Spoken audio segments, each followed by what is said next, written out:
안녕하세요. 저는 단편영화 배급일을 하고 있고 그리고 가끔 영화를 쓰거나 연출도 하고 있는 홍성윤이라고 합니다.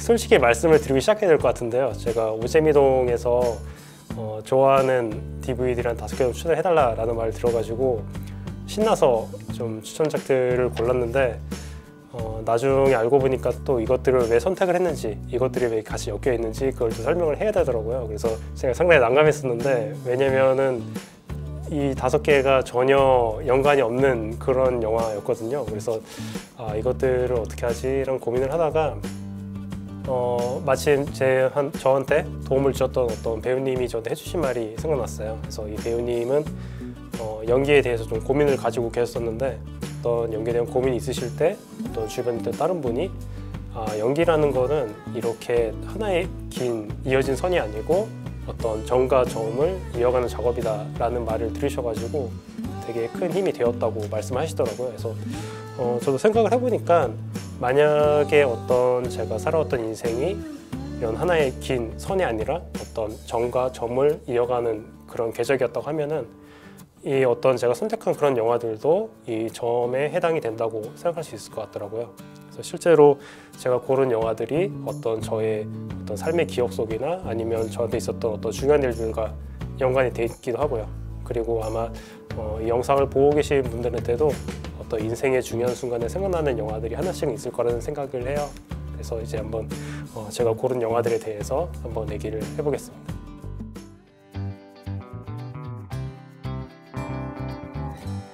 아마 제 나이대의 분들은 어릴 때 그 홍콩 영화에 되게 열광하거나 혹은 열광하지 않더라도 그 영화들에 대한 어떤 추억을 가지고 있는 분들일 거라는 생각이 들어요.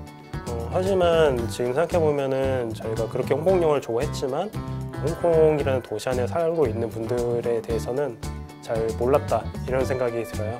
그래서 이번에 소개해드릴 영화 맥덜 이야기는 이 홍콩 시민들에게 많은 사랑을 받아왔던 아기 돼지 맥덜에 대한 첫 번째 극장판 애니메이션입니다.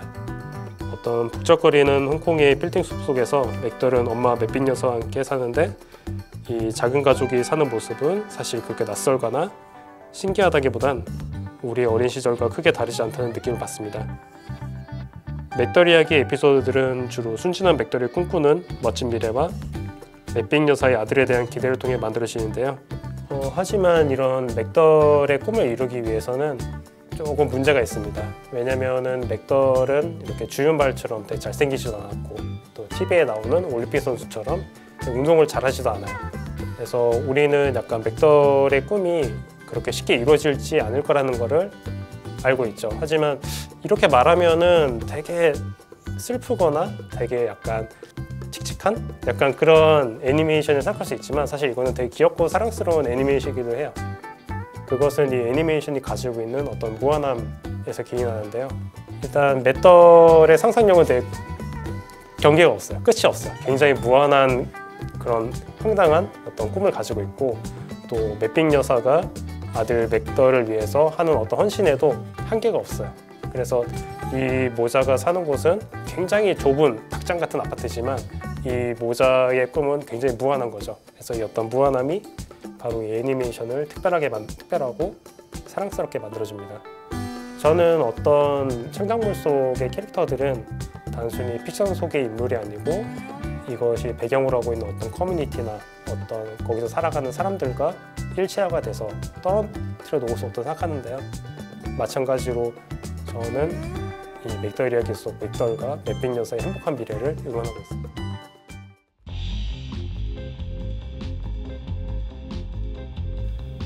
영화 일을 하는 사람들한테 영화를 만드는 과정에 대한 영화들은 되게 복잡한 신경으로 와닿을 텐데요. 왜냐면은 이런 영화들이 너무 재밌긴 하지만 한 번씩 이거 혹시 나 혼자만 좋아하는 얘기인가? 이런 생각이 들 때가 분명히 있거든요. 하지만 되게 고등학생들의 어떤 수작 영화에서부터 이제 영화 인생을 정리하는 거성들까지 이런 어떤 영화 제작 현장을 꾸준히 영화로 찍는 걸 보면은 되게 어떤 피할 수 없는 매력이 있는 영화들인 것 같아요.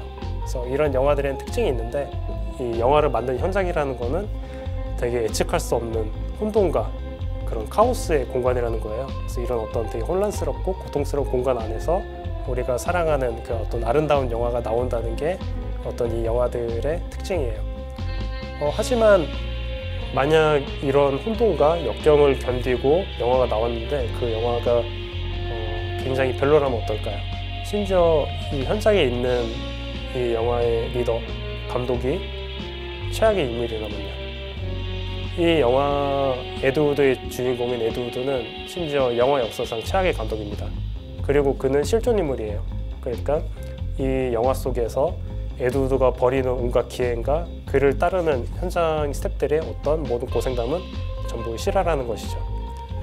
심지어 이 영화를 실제 연출한 감독을 알면은 이게 한층 더 재밌는데요.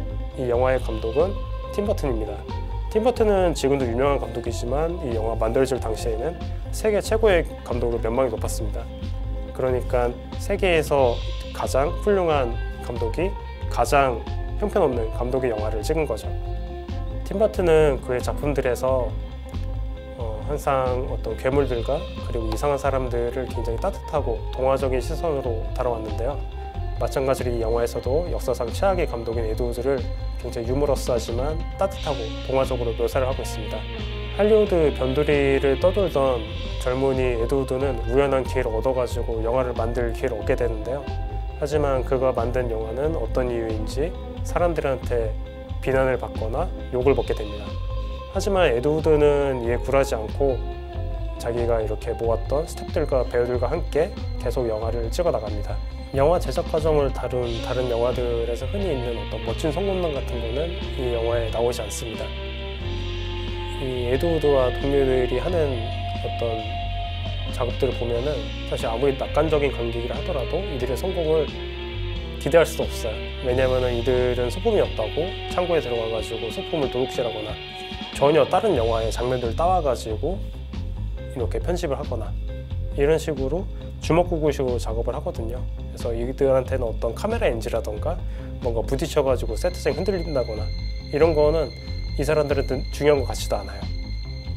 그렇다면은 이 에드 우드의 현장에서 이 스태프들은, 배우들은, 그리고 이 영화에서 관객들이 기대해야 되는 것은 무엇일까요? 이 부분은 이 영화를 보실 분들을 위해서 남겨놓겠습니다.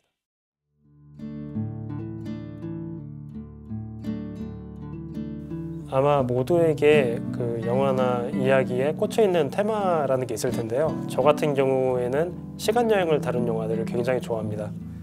여기서 시간여행이라는 거는 단순히 백투더퓨처나 어떤 그런 인터스텔라 같은 그런 거창한 시간여행만 있는 게 아니고요.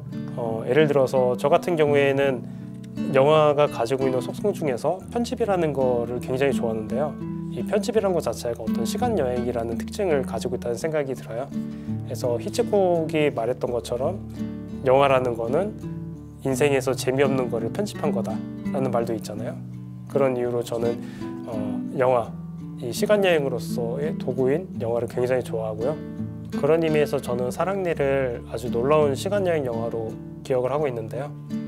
아마 사랑니는 가장 특이한 시간여행 영화 중 하나일 것입니다.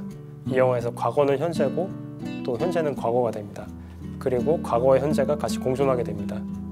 그리고 현재와 과거가 맞닿는 시간여행의 역설에 대한 영화이기도 합니다. 자세한 내용은 이 영화를 찾아서 볼 예비 관객들을 위해서 말씀드릴 수 없지만 굉장히 놀라운 경험을 하실 수 있을 거라고 생각하고 있어요.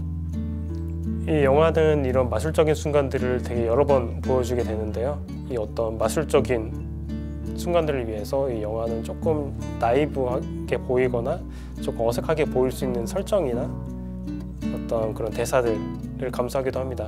이런 영화들은 좋은 영화란 완성도 높은 영화다, 이런 일반적인 가치를 굳이 따르기보다는 마술적인 순간들을 위해서 그걸 포기할 줄 아는 용기 있는 영화들이에요. 그래서 이 영화들에는 열광적인 지지자들만큼이나 또 이 영화를 싫어하는 불평을 가지는 관객들도 같이 따라오곤 합니다. 사랑니도 그럴 수 있어요. 하지만 조금이라도 이 영화가 궁금해지셨다면, 그리고 영화가 가지고 있는 마술적인 힘을 믿는다면, 그리고 과거에 나와 만나는 시간여행을 꿈꾼다면 이 영화 사랑니를 추천합니다.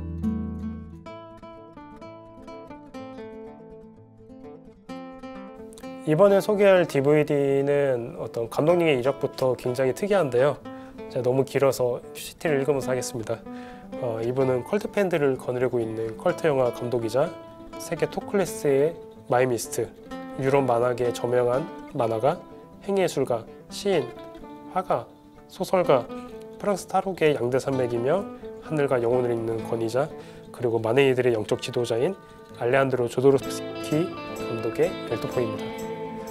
이 영화는 총 2장으로 구성이 되어 있는데요.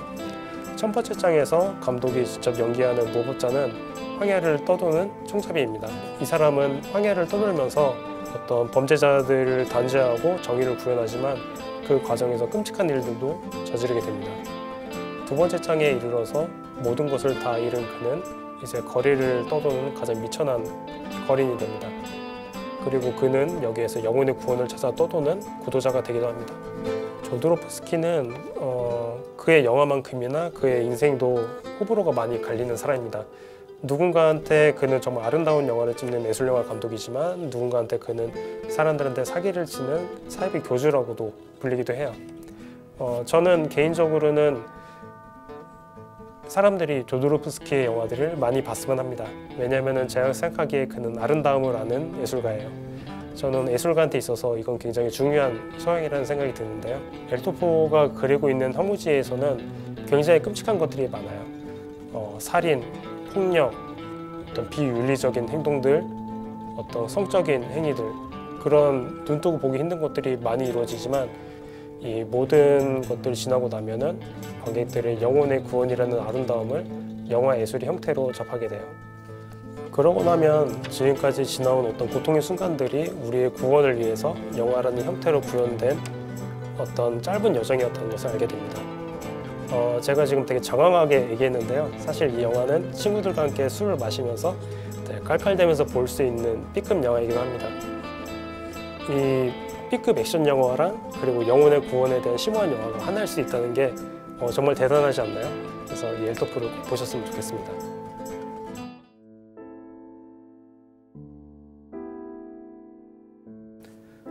영화가 누군가의 인생을 바꿀 수 있을까요?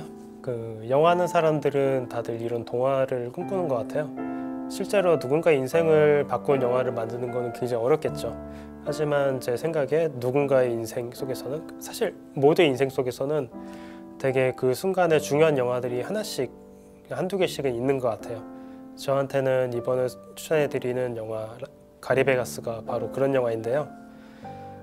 저는 대학교 2학년 때 어떤 영화제에서 현장 메이킹을 촬영하는 알바를 했었는데요. 그때 이 영화 가리베가스와 그리고 지금은 고인이 되신 고 김선민 감독님을 만나게 됐습니다. 그리고 그 기억은 저한테 되게 소중한 기억으로 남아있고요. 가리베가스는 가리봉동이죠. 그 동네를 떠나려고 하는 선아의 하루를 다루고 있는 영화입니다. 별다른 이야기는 벌어지지 않는데요. 아마 이 영화에서 가장 큰일이라면 이삿짐을 옮기다가 장롱이 부서져 속이 상한 일 정도일 거예요. 선아는 다만 떠나기 전에 자기 이후에 이곳에 올 누군지 모를 사람들을 위해 편지를 남깁니다. 시간은 결코 흐름을 멈추지 않습니다. 그래서 저희는 이 자리에 가만히 있는 것 같지만 사실 끊임없이 과거를 흘러가게 돼요. 저희가 어떤 전환점이라고 그러죠. 우리한테 어떤 중요한 순간이 오면은 우리가 거기에 맞는 중요한 결정을 내려야지 이렇게 생각을 하고 있지만 사실 우리는 매번 어떤 그런 전환점에 있다는 생각이 들어요.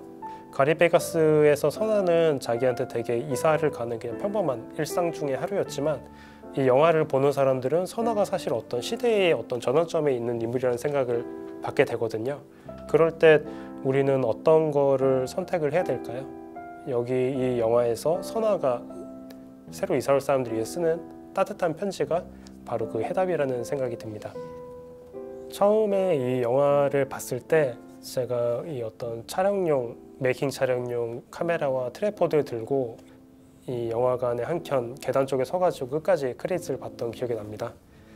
그리고 이 영화제가 끝날 때 폐막식이 끝나고 다들 뭐 유명한 감독님이나 유명한 스타분들과 얘기를 해보려고 파티로 이동을 할 때 이 영화제의 또 마지막 상영이 있었는데 거기 한켠 구석에서 감독님이 아직 이 영화를 보지 못한 스태프들을 기다리느라고 앉아있다가 저랑 눈이 마주치고는 되게 멋쩍게 웃던 것도 저한테 되게 소중한 기억으로 남아있어요.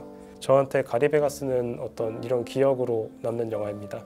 그래서 여러분들에게도 어떤 인생의 어떤 이런 한순간으로 기억되는 영화들이 있을 거라는 생각이 들어요. 그런 의미에서 이 영화를 마지막으로 추천합니다.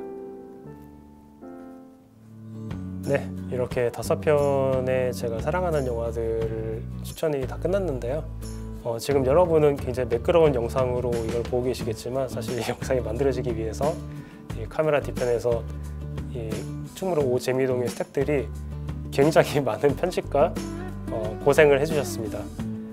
그래서 여러분들이 제가 추천해 주신 영화들이 궁금하면은 충무로 역사 안에 있는 충무로 5 재미동에 오시면은 DVD를 직접 대여해서 보실 수 있고요. 또 5 재미동에 굉장히 많은 상영회라던가 어떤 기획 그리고 여러분들이 영화를 작업하기 위해서 많은 도움을 드리고 있으니까요. 꼭 한번 찾아보고 방문해 주시면 감사하겠습니다.